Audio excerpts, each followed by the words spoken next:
Hey, howdy. This is a picture of the last argument that I had with my wife, and I said, hey dear, we have arrived. We are here. I'm sorry that we had a little fight. You can come out now. Chicago. Chicago has such a history, you know. Boomity boom, all kinds of bad gangster stuff, etc., and corruption and politicians, and now they have a mayor who is a racist. I mean, she's an absolute racist. She's black, and she doesn't like white folk, and she says, I won't have any more interviews with anybody unless they're black or brown. No more white people.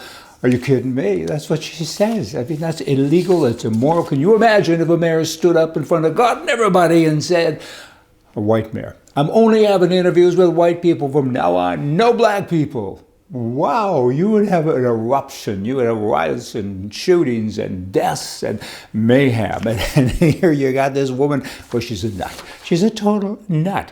The old liberal strategy, you know what, it's this. If you don't like the message, and it can't be managed, attack the messenger, and they do that all the time as well, but they don't do it to themselves. You know, they should talk to the message instead of trying to manage the message, and particularly when the message is a stupid message.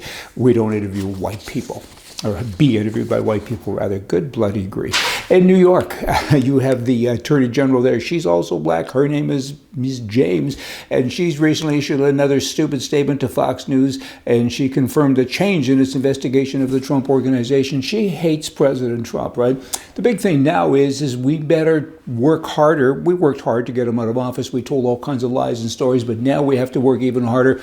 We don't want him to run again, and if he does, well, he can't. We have to put him in jail. We have to do something. We have to make it up as we go, because this is serious stuff, because he could come back. He could come back and continue to drain the swamp, and we're part of the swamp, and we're having a happy life. Stay away, Mr. Trump. You know what? She says that he was an illegitimate president. She also adds that we are definitely going to sue him. He's going to know my name personally. We already know your name. It starts with S. That'll be stupid.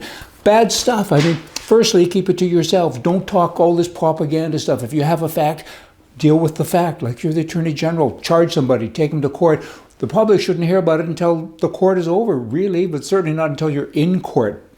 Crazy stuff. You know, New York, ISIS spent many, many years trying to destroy New York. The Attorney General, the governor, and the mayor, they're doing what ISIS couldn't do. I mean, they've destroyed it. And there's a little bit left to go, and they're working hard at it every day. There is maybe a bright light. The former mayor, Rudy Giuliani, you know, his son now says that, hey, I'm going to run for mayor, and I'm a Republican. I used to be a Trump advisor. There is hope. There is hope, because the people, they're not liking this. They are getting it. They're not liking this anymore. This Democrat stuff, high taxes and no accountability, and all of these stories, and people are finally starting to get it. They're saying, hey, maybe there's no substance to all this stuff. Give me a fact. The Democrats say, don't let a fact get in your way. The government of Saskatchewan, you know, and the federal government with regard to guns, the boom stuff, right? They have CFO, Chief Firearm Officer, federally and in each province.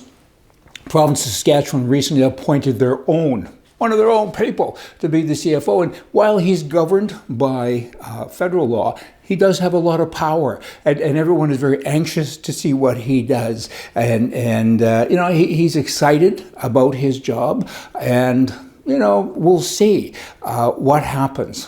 Bob is a very good friend of mine, and so I'm really watching and hoping that he'll give that pushback stuff to the feds and say, hey guys, I mean, they're hunters and they're sport shooters, and you gotta leave them be. And all of us CFOs typically or historically, we go out and we harass the honest citizen. We make it difficult for them to get anything done.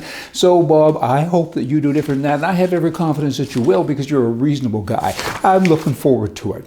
Montreal, touching more, again, on Canada. Quebec now can unilaterally modify part of the Canadian Constitution. This is a constitution that Quebec never signed. They're not part of it. They're really not even technically. They're not even part of Canada.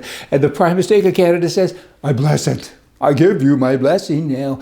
It's depressing stuff, right? But the good news is you take all this depressing stuff and you put it in a pail and you stir it up and say, I have a solution, or I'm going to help, I'm going to do this. We need to know what's wrong. There's a lot of stuff wrong. I can't do this.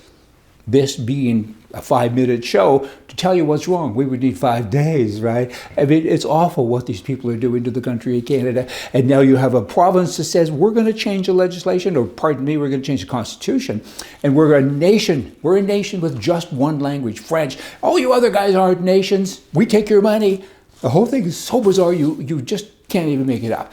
And let me end with this. Well, are you still with me? Here comes 150.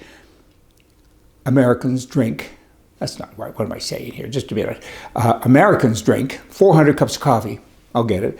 Each day for 140 billion cups of coffee per year. If you live in Canada, based on everything I just said to you, y'all should drink whiskey. Hey, come back. See ya.